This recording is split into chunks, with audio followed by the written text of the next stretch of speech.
He inherited an ancient mind. A chain alien beauty awaited the first human touch. When Ethan Voss inherited his grandfather's abandoned mind, he expected nothing but rust, debt, and darkness. But the will had one strange condition. Do not touch the chain if it moves. He laughed it off then, until the chain did move. The descent. The mind was older than memory. Carved into black stone, reinforced with alien alloys no human machine could cut. Locals whispered that it was cursed, that the old man had found something buried beneath the earth, and sealed it away. Ethan, broke and desperate, ignored the stories. He needed whatever or was left to survive. But as he went deeper, his lamp flickered, the air grew heavy, and he began to hear breathing. Soft, slow, not human. Then he saw her, the prisoner. She was suspended in the air by glowing chains, a woman of impossible beauty, her skin faintly luminescent, her silver hair floating in an unseen current. For a moment, Ethan thought she was a statue, until her eyes opened. They burned gold. A human? Her voice echoed, as if through metal. After all these centuries? Ethan stumbled back, his flashlight trembling. What are you? I am punishment, she whispered, and perhaps freedom. The chain. He tried to radio the surface. Nothing. The signal died the moment her gaze met his. The chains pulsed like veins, running into the rock. They weren't forged, they were grown. She looked down at her wrists. Your kind bound me here. Or rather, the ones who came before you, those who shaped your world. Ethan blinked. You mean the architects? She smiled faintly. That's what you call them now. They were not gods, but they believed themselves so. He took a slow step closer. Why did they chain you? Her golden eyes dimmed. Because I refused to destroy you. The touch. For days, he returned to her chamber, bringing light, warmth, even music.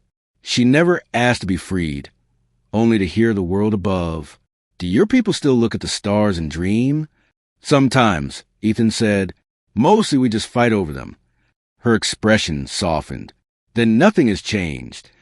But every time his hand neared her, the chains flared in warning, feeding on her pain, tightening like living serpents. He couldn't stand it. One night, when she screamed in her sleep, he reached out instinctively and brushed her hand.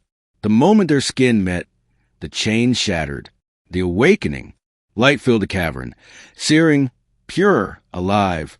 Ethan felt his knees as a wave of energy tore through the mine, blasting rock and air into dust. When it faded, she stood free, glowing faintly, her chains dissolving into dust around her. He could barely breathe. You're free. She looked at him, almost sorrowful. You've doomed yourself human. Why? I was not bound to protect your world. I was bound to contain what's beneath it. The ground rumbled. Deep below, something ancient stirred. The bargain. Ethan stared at her, terrified. Then chain yourself again. She shook her head.